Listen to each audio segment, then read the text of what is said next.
दोस्तों, हम सबको जजमेंट करना बहुत पसंद होता है। जजमेंट एक ऐसी ऑटोमेटिक प्रोसेस होती है जो लगातार हमारे माइंड के अंदर चलती रहती है। लेकिन क्या आप जानते हैं, मैक्सिमम केसेस में हम गलत तरीके से लोगों को जज करते हैं।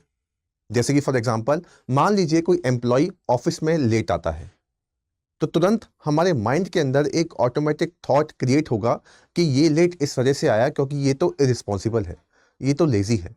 लेकिन शायद ये भी हो सकता है कि वो ऑफिस में लेट आया क्योंकि ट्रैफिक जैम लगा हुआ था, या फिर वो लेट इस वजह से आया क्योंकि उसके साथ कुछ इमरजेंसी थी। तो कहने का मतलब ये है कि मैक्सिमम केसेस के अंदर हम लोगों को मिस जज करते हैं। तो आज इसी तरीके का कुछ कॉग्निटिव बायसेस, कॉग्निटिव यानी कि हमारे माइंड की मेंटल प्रोसेस, और बायसेस यानी कि गलतियां, हम इसको समझने की कोशिश करेंगे कि हम क्यों लोगों को मिस जज करते हैं। उसको समझने से पहले हमें एक बेसिक कंसेप्ट समझना पड़ेगा कि हम ऐसा करते क्यों हैं और इसको बोला क्या जाता है साइकोलॉजी के अंदर, वाई वी मिस जज पीपल। तो जैसा कि अभी हमने समझा कि human constantly ask why do this happen, इसी को ही बोला जाता है साइकोलॉजी के अंदर एट्रीब्यूशन। एट्रीब्यूशन का मतलब होता है जब हम किसी के बिहेवियर का रीजन असाइन करते हैं, जब हम बताते हैं कि उसने ऐसा क्यों किया, वो लेट क्यों आया। ये एक ह्यूमन नेचर है, ये हमें बताना है, तो हम कॉन्स्टेंटली ये काम करते रहते हैं। Why do this happen, why did they behave like that. तो ये एट्रीब्यूशन लगातार बेसिस पे चलता रहता है। It is a mental explanation of anyone's behaviour. तो किसी के भी बिहेवियर के रीजन का कॉज असाइन करना, उसको बोला जाता है एट्रीब्यूशन। लेकिन जब हम एट्रीब्यूशन करते हैं तो अक्सर आप देखोगे ये गलत हो जाते हैं। They are often biased, they are often incomplete, and they are often wrong.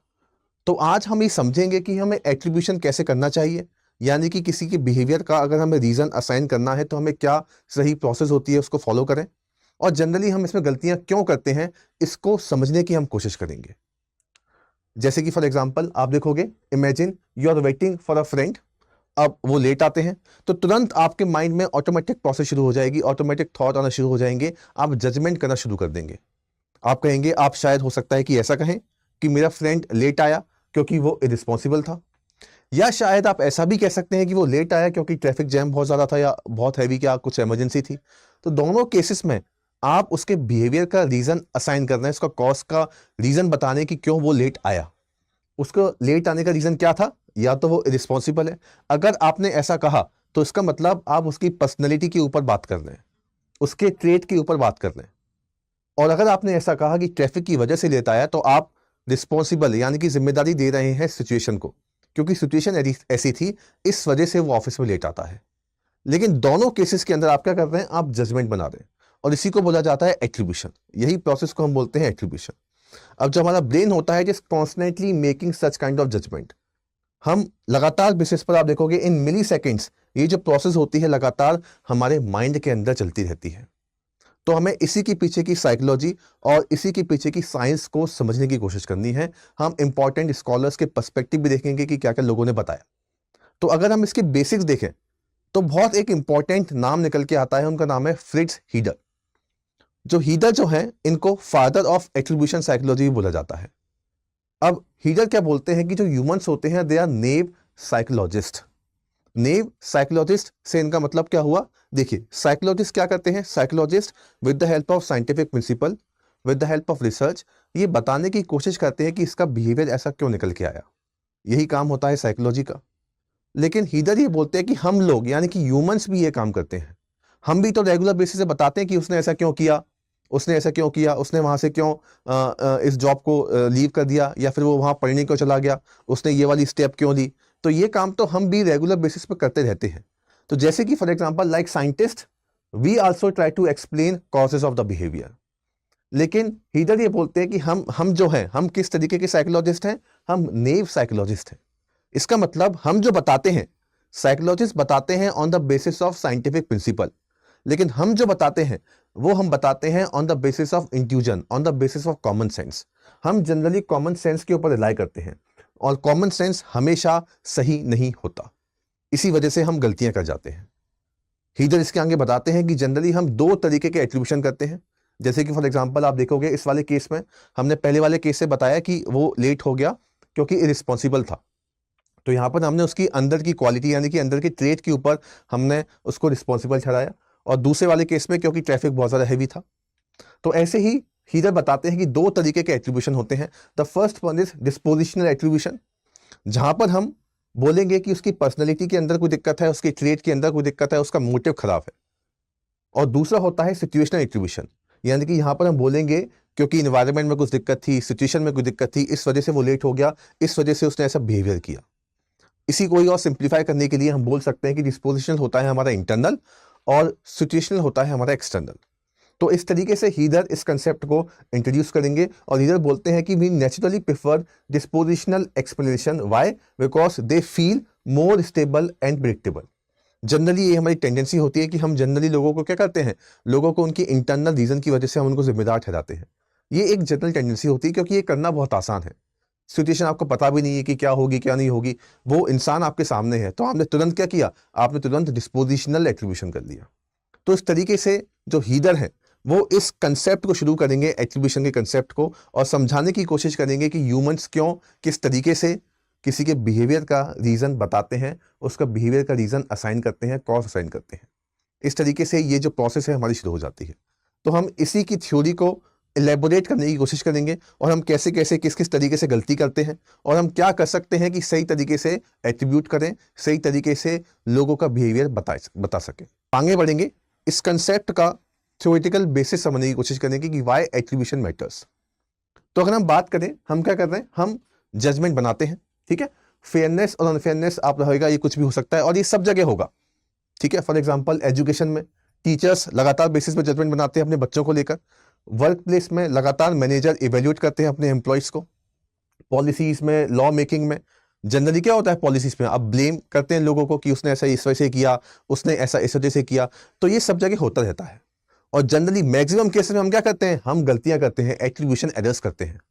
अब आप देखिए, अगर हम गलती कर रहे हैं यानी कि हम किसी इंसान को गलत तरीके से जज कर रहे हैं, तो ये क्या होता है, ये हम जन्म देते हैं स्टीरियोटाइप को, प्रेजुडाइसेस को और ब्रोकन रिलेशंस को। प्रेजुडाइसेस का मतलब क्या है, pre judgement, okay, without any kind of rational basis आप जजमेंट बनाने की कोशिश कर देते हैं। जैसे कि फॉर एग्जांपल कोई गरीब है, पॉवर्टी, अगर हमने ऐसा बोलना शुरू कर दिया कि वो गरीब इस वजह से है क्योंकि उसका डिस्पोजिशनल इंटरनल कोई दिक्कत है, वो लेजी है, वो सही तरीके से काम नहीं करता, और अगर हम हमेशा ऐसे करते रहेंगे तो हम बाहर के फैक्टर्स पे ध्यान दे नहीं पाएंगे। वो गरीब इस वजह से भी तो हो सकता है क्योंकि लैक ऑफ जॉब है, सिचुएशन सही नहीं है, लैक ऑफ एनवायरनमेंट है, उसके पास एजुकेशन नहीं है, सरकार ने उसको एजुकेशन प्रोवाइड नहीं की। और अगर हम हमेशा ब्लेम करते रहेंगे उसी इंसान के ऊपर, तो हम इन सबको इग्नोर कर देंगे, यानी कि हम सिचुएशन को हमेशा इग्नोर कर देंगे।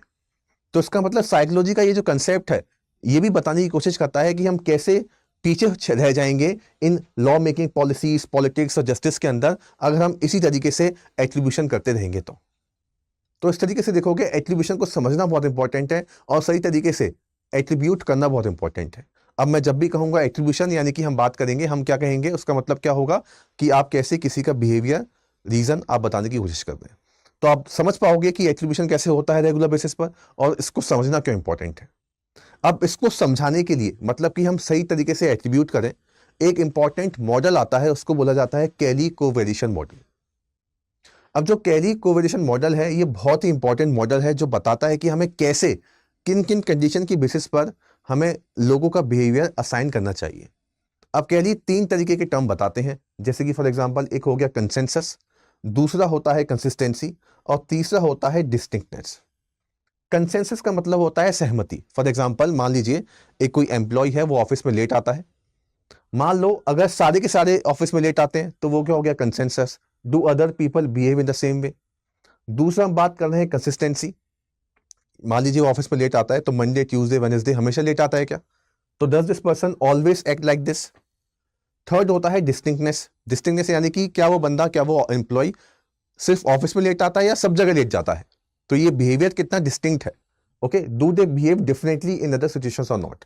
इन तीनों के बेसिस पर हम बताने की कोशिश करते हैं कि इंटरनल एट्रीब्यूशन रहेगा या फिर एक्सटर्नल रहेगा, यानी कि डिस्पोजिशनल रहेगा या फिर सिचुएशन रहेगा। ये भी ऑल क्लियर हो जाएगा कुछ टाइम बाद। जैसे कि फॉर एग्जांपल एक बच्चा मैथमेटिक्स में फेल हो गया, तो कंसेंसस, क्या सारे बच्चे मैथमेटिक्स में फेल हो गए। कंसिस्टेंसी, क्या does this student usually fail, हर एक एग्जाम में फेल होता है क्या। Distinctness, fail in all subject और ओनली मैथमेटिक्स। इसके बेसिस पर हम समझाने की कोशिश करेंगे कि डिस्पोजिशनल है या फिर सिचुएशनल है। ओके, जैसे कि फॉर एग्जांपल ये कुछ कंडीशन निकल के आती है। जैसे मान लीजिए कंसेंसस हाई है, कंसिस्टेंसी भी हाई है और डिस्टिंक्टनेस भी हाई है, तो इस कंडीशन के अंदर हम बोलेंगे सिचुएशन की वजह से उसका ऐसा बिहेवियर निकल के आता है। और वहीं अगर हम दूसरा लें, बोलें कि कंसेंसस लो है, कंसिस्टेंसी हाई है और डिस्टिंक्टनेस भी लो है, सिर्फ ये वाला हाई है, तो हम बोलेंगे उसका इंटरनल यानी कि डिस्पोजिशनल एट्रीब्यूशन रहेगा। जैसे कि फॉर एग्जांपल आप देखोगे कैसे काम करता है ये, इसको देखने की कोशिश कीजिए। पहली कंडीशन यानी कि हाई कंसेंसस, हाई कंसिस्टेंसी और हाई डिस्टिंक्टनेस। तो अगर हम बात करें हाई, हाई एंड हाई, तो इस केस में everyone behave in this way. जैसे मान लीजिए एक ऑफिस के अंदर एक वर्क एम्प्लॉय है, वो लेट आया, कंसेंसस हाई है यानी कि सारे के सारे ऑफिस में एम्प्लॉय लेट आते हैं।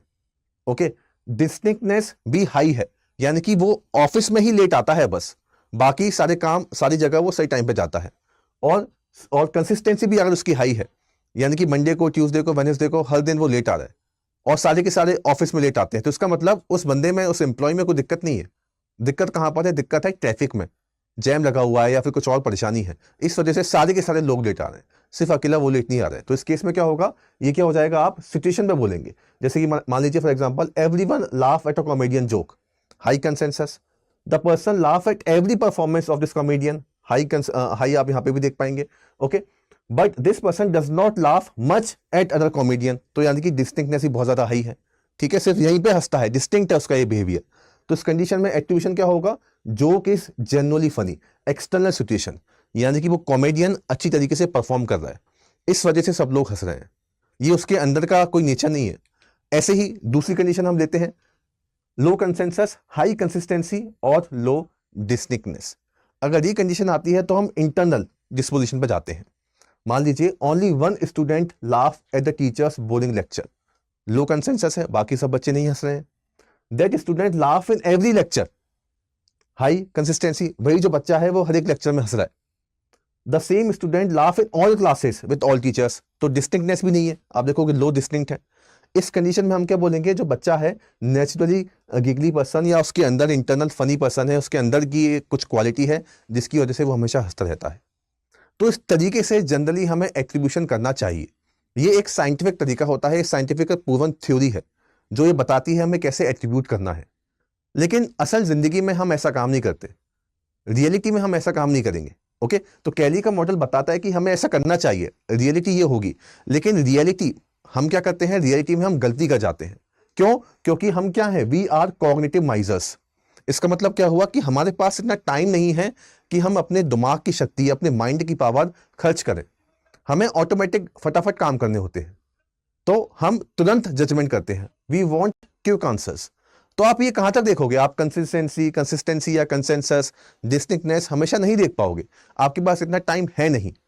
इस वजह से आप रिलाई करते हैं क्विक मेथड्स पर, और जब आप क्विक तरीके पर रिलाई करोगे, फटाफट तरीकों पर रिलाई करोगे, शॉर्टकट पर रिलाई करोगे, तो आपके साथ क्या होंगी, आपके साथ फिर गलतियां होती हैं।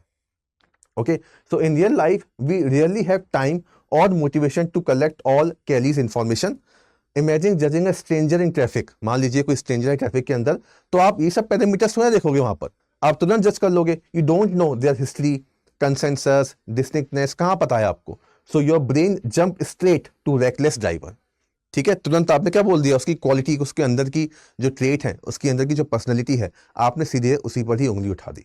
तो रियलिटी में तो हम ऐसा काम करते हैं, क्योंकि रियलिटी में हमारे पास टाइम नहीं है कि हम कंसेंसस, कंसिस्टेंसी और डिस्टिंक्टनेस सब कुछ देख पाएं। इसका मतलब रियलिटी में हम क्या करते हैं, रियलिटी में हम हमेशा गलतियां करते हैं, और उन्हीं गलतियों को बोला जाता है एट्रीब्यूशन एरर। और उन्हीं एट्रीब्यूशन एरर के अंदर कुछ इंपॉर्टेंट एरर होती हैं, जैसे कि सबसे बड़ी गलती हम करते हैं फंडामेंटल एट्रीब्यूशन एरर। इसी गलती को करस्पॉन्डेंस बायसेस ही बोला जाता है। अब ये क्या बोलती है, over estimate personality, under estimate situation. Generally हम क्या करते हैं, जब हमें किसी का बिहेवियर बताना होता है तो हम उसकी पर्सनैलिटी वाले फीचर्स को ओवर एस्टिमेट कर देते हैं और सिचुएशन को अंडर एस्टिमेट कर देते हैं। जैसे ट्रैफिक वाले केस में, मान लीजिए कोई तेज गाड़ी चलाता है, तो हमने उसकी पर्सनैलिटी को क्या कर दिया, ओवर एस्टिमेट कर दिया, यानी कि हमने ये ज्यादा बोला कि वो ड्राइवर रेकलेस है, हो सकता है उसे कुछ इमरजेंसी हो, लेकिन उस बात को हमने अंडर एस्टिमेट कर दिया। ये गलती हम करते हैं, फंडामेंटल एट्रीब्यूशन एरर। कैसे करते हैं, person is more salient than invisible context. वो इंसान आपको दिख रहा है, क्या उसकी सिचुएशन आपको दिख रही है, नहीं, वो नहीं दिख रही, पर्सन सेलिएंट है, वो सीधा दिख रहा है आपको, तो सीधा उसी पे उंगली उठाओ। Okay, trait feel stable, give us predictability, जो उसकी क्वालिटी है वो स्टेबल है। सिचुएशन पता नहीं क्या होगी, जब पता ही नहीं है आपको तो कैसे बता पाओगे। Correct. Stronger and individualistic culture US के, और ये जो फंडामेंटल एट्रीब्यूशन एरर है, काफ़ी सारी रिसर्च ऐसे बताती हैं कि यूएस और यूके में आपको ये चीज़ ज़्यादा देखने को मिलेगी। जनरली वहाँ पर देखो, वहाँ पर इंडिविजुअल कल्चर होता है, तो लोग खुद इंडिविजुअल रिस्पॉन्सिबिलिटी लेते हैं। आप इसी वजह से देखोगे यूएस में ये वाला एरर आपको ज़्यादा देखने को मिलेगा, क्योंकि कल्चर वेरिएशन भी होता है इस चीज़ का। Okay, friend fail an exam, she is lazy rather than exam was unusually hard. तो ये कुछ सिनेरियो होते हैं, ये होता है फंडामेंटल एट्रीब्यूशन एरर जो जनरल बेसिस पर हम करते हैं। इसके अलावा इसकी एप्लीकेशन अगर हम देखें कुछ एजुकेशन में आपको देखने को मिलेगी। ठीक है, student call lazy instead of recognising learning difficulties, है ना। जनरली आपने बच्चों को देखा होगा, उनके साथ काफी सारे लर्निंग डिसऑर्डर्स होते हैं, डिसलेक्सिया हो गया, तारे जमी पर मूवी आपने देखी होगी। तो हम क्या बोलते हैं, हम बच्चे को ब्लेम करते हैं, लेकिन हम सिचुएशन को ब्लेम करते ही नहीं है। वर्क प्लेस में भी आपको सेम कंडीशन देखने को मिलेंगी। जुडिशरी में आपको एवरीडे लाइफ में आपको काफ़ी सारे एग्जांपल्स मिल जाएंगे, जहां पर हम क्या करते हैं, जहां पर हम लोगों की पर्सनैलिटी पर सीधा ब्लेम करने की कोशिश करते हैं और इंटरनल फीचर्स पे ही हम जिम्मेदारी देते हैं, सिचुएशन को हम कंप्लीटली इग्नोर कर देते हैं।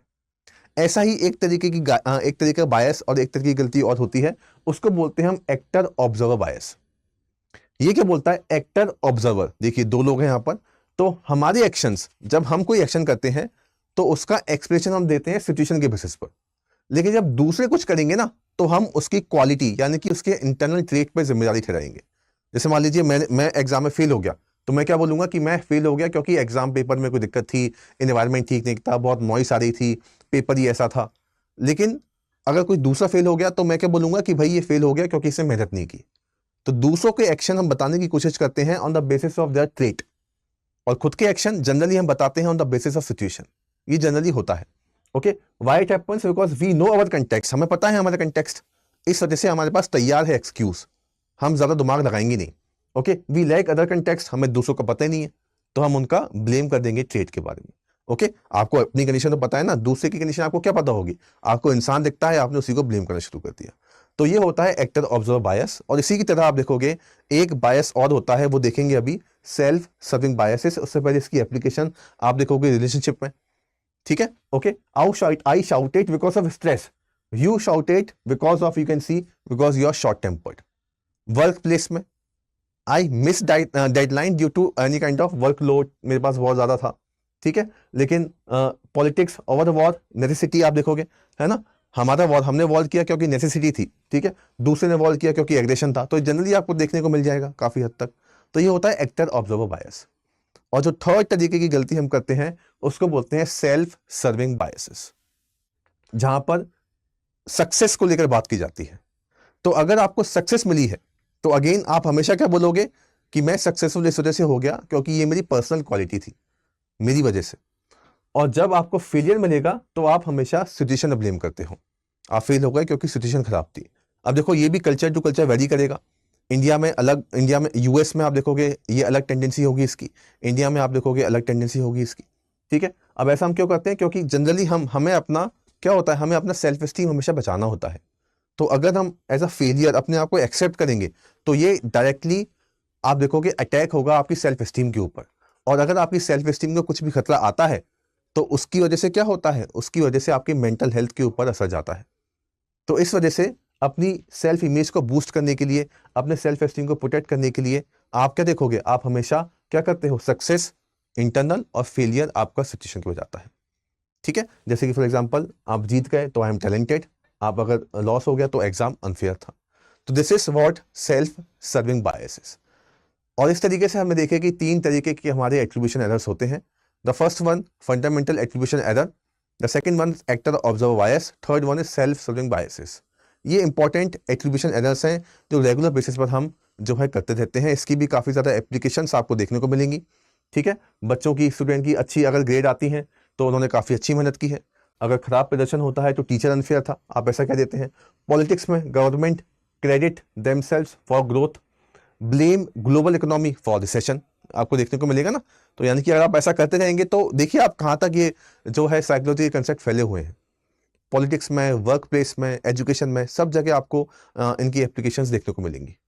तो इस तरीके से आप देखोगे 3 तरीके के एरर्स हमने देखे। अगर हम इसको कंपेयर करने की कोशिश करें तो पहला क्या था, फंडामेंटल एट्रीब्यूशन एरर, जहां पर हम दूसरों के एक्शन के बारे में बात करते हैं। एक्टर ऑब्जर्वर, जहां पर आप अपने और दूसरों के बारे में ही बात करोगे। और सेल्फ सर्विंग बायसेस में हम सक्सेस को बताने की कोशिश करते हैं। तो इस तरीके से हम तीनों के डिफरेंसेस भी बता सकते हैं। ओके, और education, work policy, law, society, सब जगह आपको देखने को मिलेगा। इवन कल्चर टू कल्चर भी इसकी वेरिएशन होती है। जैसे हम यूएस की बात करें तो वहां पर इंडिविजुअल कल्चर है, तो वहां पर टेंडेंसी ज्यादा होती है कि लोग इंडिविजुअल रिस्पॉन्सिबिलिटी लेते हैं। वहां पर डिस्पोजिशनल बायसेस बहुत ज्यादा देखने को मिलेंगे। और वहीं हम कलेक्टिविस्टिक कल्चर की बात करें तो यहाँ पर सिचुएशनल अवेयरनेस बहुत ज्यादा होती है। हम सिचुएशन में ज्यादा ब्लेम करते हैं क्योंकि हमें ग्रुप हार्मनी को बचा के रखना है। तो आप देखोगे अगर इंडिया में कोई गलती कर देता है तो सिर्फ उस पर ब्लेम नहीं जाता है, उसके पूरी फैमिली, उसकी पूरी कम्युनिटी के ऊपर ब्लेम जाता है, क्योंकि सिचुएशनल बायसेस इंडिया के अंदर बहुत ज्यादा स्ट्रांग होते हैं। तो कल्चर टू कल्चर भी आप देखोगे इसकी काफी ज्यादा वेरिएशन आपको देखने को मिलेंगी। और डेफिनेटली इसको सही करने की कुछ तरीके हैं हमारे पास में, जो यूपीएससी साइकोलॉजी के पेपर 2 में भी आपको देखने को मिलेंगे। जैसे कि पर्सपेक्टिव टॉकिंग, ठीक है, ये भी आप कर सकते हैं। माइंडफुलनेस का इस्तेमाल कर सकते हैं। एम्पैथी, कल्चर सेंसिटिविटी, इनका आप इस्तेमाल कर सकते हो। जैसे कि फॉर एग्जांपल पर्सपेक्टिव टेकिंग, ठीक है, दूसरों की नजर से हम देखने की कोशिश करें। Okay, try to step into others personal shoes, दूसरों की पोजीशन क्या है तब हम समझें कि अगर हम उस पर ब्लेम कर रहे हैं तो अगर हम वहां पर होते तो हमें कैसा महसूस होता। इस तरीके से आपको काम करना चाहिए, तो आप सही तरीके से जजमेंट ले पाएंगे। अवेयरनेस और बायसेस बहुत इंपॉर्टेंट है। ओके, इसके अलावा आप देखोगे आपको माइंडफुलनेस, ठीक है, बिल्कुल अवेयरनेस होते होते वक्त आपको दूसरे के बिहेवियर का जजमेंट करना है, असाइन करना है। इंपैथी क्रिएट करते हुए कल्चर सेंसिटिविटी आपके अंदर होनी चाहिए। एट्रीब्यूशन डिफर्स अक्रॉस कल्चर, तो उस हिसाब से आपको समझना है। तो आप देखोगे ये सॉल्यूशंस हमारे पास तो हैं, लेकिन ये ह्यूमन नेचर है, ये तो होता रहेगा। डेफिनेटली लिखने के लिए आप इन कुछ सॉल्यूशंस को लिख सकते हैं, but it is universal in nature. Okay, before judging pause and ask what situation factors might explain this behaviour. आपको अपने आप से पूछना है, लेकिन डेफिनेटली पूछने के अलावा आपको सोचना पड़ेगा कि ऐसा क्यों हो रहा है, मैं ऐसा क्यों कर रहा हूं। तो उसको रोकना बहुत मुश्किल है क्योंकि हमारा माइंड ही इस तरीके से डिजाइन हो रखा है। बट डेफिनेटली इन तरीकों का इस्तेमाल करके आप दूसरे लोगों से बेटर रिलेशनशिप डेवलप कर सकते हैं। तो इस तरीके से एट्रीब्यूशन को हमने कॉम्प्रिहेंसिव तरीके से डिस्कस किया। हमने एट्रीब्यूशन से स्टार्ट किया, उसके बाद हमने देखा कि इसकी शुरुआत कैसे हुई थी। हीदर ने इसकी शुरुआत की थी, उन्होंने बोला था सब लोगों को नेव साइकोलॉजिस्ट। फिर कैली का कोवेरिएशन मॉडल निकल के आया। 3 फैक्टर वो बताते हैं, कंसिस्टेंसी, कंसेंसस और डिस्टिंक्टनेस। उसके बाद हमने कहा कि ऐसा होना पॉसिबल नहीं है, हम गलतियां करते हैं in the form of fundamental attribution error, self serving biases and actor observer biases. तो आई होप आपको कॉम्प्रिहेंसिव तरीके से ये टॉपिक समझ में आया होगा। इसके अलावा ऐसी और अपडेट के लिए आप प्लीज हमारा टेलीग्राम चैनल ज्वाइन कीजिए। ऑप्शनल साइकोलॉजी को लेकर अगर आपकी कोई भी इंक्वायरी है तो आप इस नंबर पर कॉल कर सकते हैं। और अगर आपके कुछ और व्यूज हैं तो आप प्लीज हमें कमेंट करके बताइए। Thank you very much.